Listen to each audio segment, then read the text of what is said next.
ہے. بچا کر بولیے سبحان اللہ. بھائی ہمارو گھر میں ٹکا تو کو دے دا تاکہ ہم بھی کچھ گنگنا لیں. ساتھ ساتھ جب ہم تقریر کریں گے تو ان کو ہم کہیں گے کم کر دینے کے لیے تاکہ ہمارے بھی آواز ساتھ دے دے. یہ ٹھنڈی ہے آواز میں گیرہ آ رہی ہے اس گیرہ مل جائے.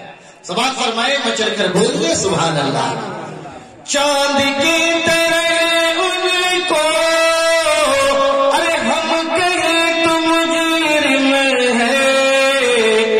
ارے چاند ان کی چوکھٹ کا وہ بھی ایک سوالی ہے. ماشاء اللہ. دیکھیے علماء اگر چلے آئے تو اللہ تعالیٰ ان کے کل میں پناہ برکت دیتا ہے. اب جب انعامی طور پر مل جائے تو ہم اسے روکیں گے نہیں لیکن نعت شریف اس کے لیے نہیں ہے. سماعت فرمائے کیونکہ کوئی چیز کی ربی قدر میری سامحان ہے. ارے ہم کہیں تو مجرم ہے. ارے چاند کی چوکھٹ کی وہ بھی ایک سوالی ہے. چاند میں چاندنی اس وقت نہ آئی جب تک نبی کا صدقہ نہ مل جائے. سورج میں روشنی وہ بنائے جب تک نبی کا صدقہ نہ مل جائے. جب نبی کے صدقہ مل گیا تو چاند کو چاندنی آ گئی, سورج میں روشنی آ گئی, پہاڑ میں بلندی آ گئی, زمین میں پستی آ گئی, آسمان میں بلندی آ گئی. نبی کا صدقہ. اور کل میدان میں چڑھ گئے. کل میدان میں چڑھ گئے. نفسی نفسی میرے ہیں یہ طلب تیرے ہیں لیکن یہ پروردگار یہ گناہگار امتی میرے ہیں, یہ بے پاکی میرے ہیں, یہ بے نمازی میرے ہیں. اس نے زندگی میں کچھ کر نہ سکا لیکن اس نے اپنے ایمان کو بچا رکھا.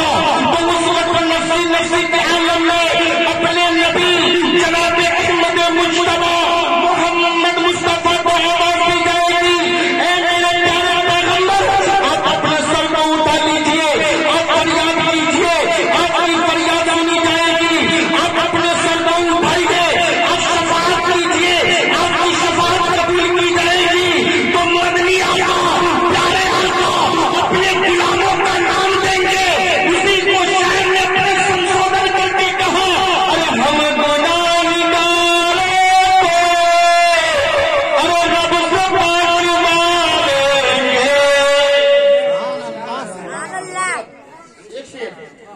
ہم گناہگار ارے رب سے پاک مانگیں گے. ان کے رب نے کب ان کی ہم سب کیا کہا, ہم سب کیا کہا. ارے ان کے رب نے کب ان کی کوئی بات ٹالی. ان کے رب نے کب ان کی کوئی بات ٹالی ہے. ہم گناہگار کو ارے رب سے پہنچوالیں گے. ان کے رب نے کب ان کی کوئی بات ٹالی ہے. ایک مرتبہ درود پاک پڑھ لیجئے. اللہم محمد صلی اللہ علیہ وسلم نحنو عباد محمد صلی اللہ علیہ وسلم. اے چوک کے مسلمانوں, آپ جب شادی کی محفل میں بیٹھے ہو, میں نے جو آیت کریمہ تلاوت کی, اللہ تبارک و تعالیٰ اپنے کلام بلاغت میں ارشاد فرماتا ہے الرجال قوامون علی النساء. مرد حاکم ہے عورتوں پر.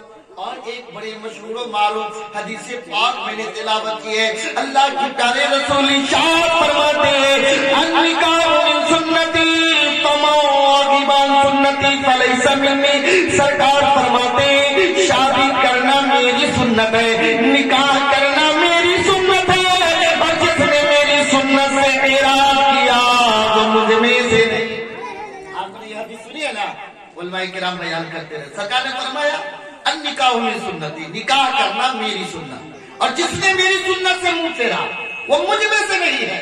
لیکن آؤ علامہ قاری چترویدی, عتیق اللہ چترویدی صاحب ہے, علامہ فیروز صاحب ہے, اور تسکین رضا حلیمی صاحب ہے, شہرت گلاب پوری صاحب ہے, اور دیگر علماء کرام ہے جن کا نام میں نہیں جانتا ہوں, سب بہتر ہے ان سے پوچھے آپ اللہ کے پیارے نبی نے کیا ارشاد فرمایا. نکاح کرنا میری سنت, حالانکہ نکاح حضرت سب سے پہلے نکاح حضرت آدم نے بھی کیا, لیکن سرکار یہ نہیں فرمایا نکاح کرنا آدم کی سنت, نکاح حضرت شیش نے بھی کیا, لیکن سرکار یہ نہیں فرمایا نکاح شیش کی سنت ہے, نکاح حضرت زکریا نے بھی کیا, لیکن سرکار یہ نہیں فرمایا کہ نکاح کرنا زکریا کی سنت, نکاح حضرت موسیٰ نے